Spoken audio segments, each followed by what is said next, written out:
મિત્રો, મારું નામ ગીતા છે અને હું 34 વર્ષની એક પરિણીત મહિલા છું. પણ હું દેખાવમાં ખૂબ જ નાજુક છું. જાણે કે 25 વર્ષની હોઉં તેવી દેખાવ છું. આજે હું તમને મારી અને મારા છોકરાની એક અસાધારણ ઘટના કહીશ. અને મારા પતિએ થોડા સમય પહેલા મને મૂકી દીધી હતી. કેમ કે મારા પતિને એક 18 વર્ષની છોકરી સાથે પ્રેમ થઈ ગયો હતો. એટલે તે મને મૂકીને તેની સાથે મેરેજ કરીને તેની સાથે જ રહેવા લાગ્યા હતા. અને આ સાંભળીને તમને પણ નવાઈ લાગશે કે કોઈ 40 વર્ષનો પુરુષ શા માટે કોઈ 18 વર્ષની છોકરી માટે પોતાની પત્નીને મૂકી દે છે. પણ આજકાલનો જમાનો જેવો છે કે કોઈને પણ કોઈનાથી પ્રેમ છે જ નહીં. તમે માનો કે ના માનો, પણ આ જ દુનિયાની હકીકત છે. ભલે જે હોય તે, આપણે આપણી ઘટના તરફ આવીએ. આ તે દિવસની વાત છે જ્યારે હું અને મારો છોકરો અમે બંને અમારી વાડીએ ખેતરમાં કપાસનું વાવેતર કરી રહ્યા હતા. અને સાંજ પણ થવા આવી હતી અને વાદળો થઈ ગયા હતા અને વરસાદ પણ ગાંજી રહ્યો હતો. પછી ધોધમાર વરસાદ ચાલુ થઈ ગયો અને અમે હજી પણ ખેતરમાં જ હતા. એટલે અમે અમારી વાડીએ એક નાની એવી ઓરડી છે ત્યાં જતા રહ્યા અને વરસાદ બંધ થવાની રાહ જોવા લાગ્યા.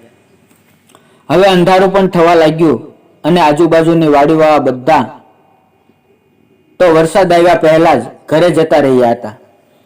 થોડી વાર પછી વરસાદ થોડો ધીમો પડ્યો, પણ ત્યાં સુધીમાં હું આખી પલળી ગઈ હતી અને મને ઠંડી પણ લાગવા લાગી હતી. અને તે દરમિયાન મારો છોકરો મારી સાથે થોડો અજીબ વર્તાવ કરવા લાગ્યો. તે મને એક જ ધારો મારી સામે જોઈ રહ્યો હતો અને તેના આવા વર્તાવના લીધે મને પણ થોડુંક અજીબ લાગ્યું. અને મને ખબર નહોતી પડતી કે આને આ અચાનક શું થઈ ગયું. એટલે મેં તેને પૂછ્યું કે શું થયું બેટા, તું ઠીક છે? તો તેણે કોઈ પણ જવાબ આપ્યો નહીં અને મારી સામે જોઈ રહ્યો, જાણે તે કંઈક કહેવા માંગે છે પણ કહી નથી શકતો. પછી મને લાગ્યું કે ઠંડીના હિસાબે તેનો વર્તાવ આવો થયો હશે. એટલે મેં તેને મારી પાસે બોલાવી લીધો. એટલે એણે ઠંડી ઓછી લાગે અને થોડી વારમાં વરસાદ પણ બંધ થવા આવ્યો હતો. એટલે મેં વિચાર્યું કે હવે આપણે ઘરે જતું રહેવું જોઈએ. એટલે મેં તેને કીધું કે ચાલ બેટા, આપણે ઘરે જતા રહીએ. એટલે તે ચૂપચાપ મારી સાથે ચાલવા લાગ્યો. અને રસ્તામાં મને વિચાર આવતા હતા કે આને અચાનક થયું છે શું? તે આવા અજીબ વર્તાવ કરે છે. પછી મને થયું કે આ બાબતે હું તેની સાથે ઘરે જઈને વાત કરીશ એટલે મને ખબર પડે. હવે ઘરે પહોંચીને તરત મેં તેને પૂછ્યું કે તને થયું છે શું?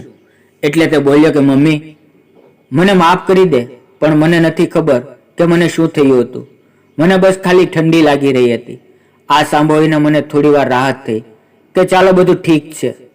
અને પછી મેં તેને કીધું કે કોઈ વાંધો નહીં, આગળથી હવે ધ્યાન રાખજે અને હવે ક્યારેય પણ આવું ન થાય એટલે પહેલાં મને કહી દેજે. મેં તેને તે રાતે આરામથી સૂવા દીધો અને હું પણ સૂઈ ગઈ.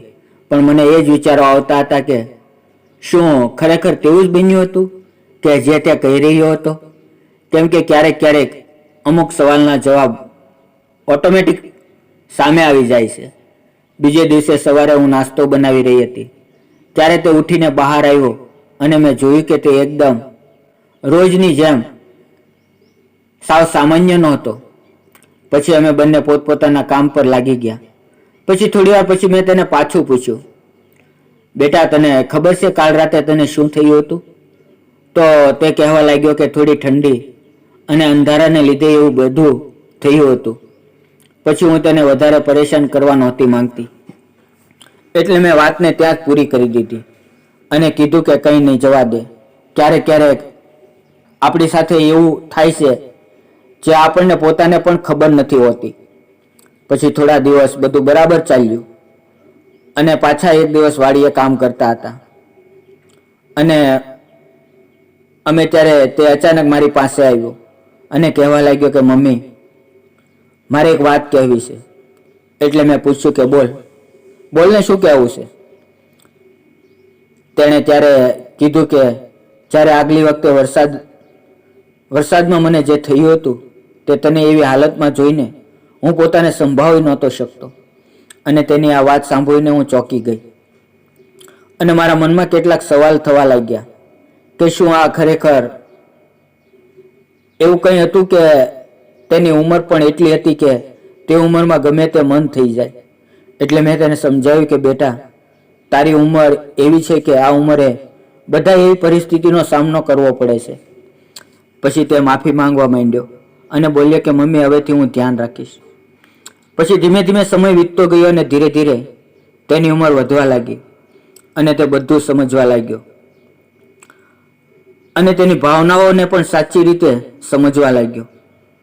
અને એક દિવસ તે મને કહેવા લાગ્યો કે મમ્મી, હવે નોકરી માટે મારે બહાર મોટા સિટીમાં જવાની જરૂર છે. એટલે મેં તો તેને પહેલાં તો ના પાડી. પછી મને પણ વિચાર આવ્યો કે તે હોશિયાર છે, તે પોતાના જીવનમાં આગળ વધવા માંગે છે, તો હું તેને રોકી ના શકું. એટલે મેં પણ તેને જવા દીધો અને તે અમદાવાદમાં એક નોકરી કરવા લાગ્યો અને ત્યાં જ એક છોકરી સાથે તેને પ્રેમ થઈ ગયો.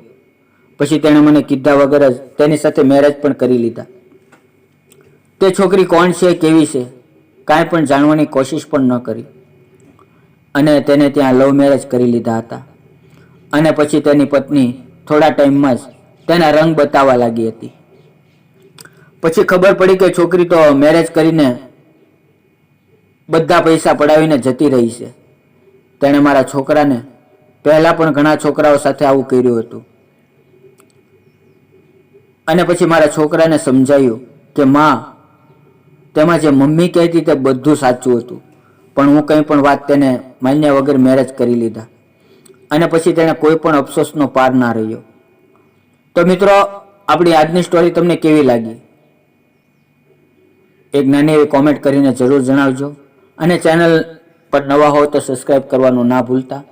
ફરી મળશું આવતીકાલે એક નવી વાર્તામાં. ત્યાં સુધી આવજો. ધન્યવાદ મિત્રો.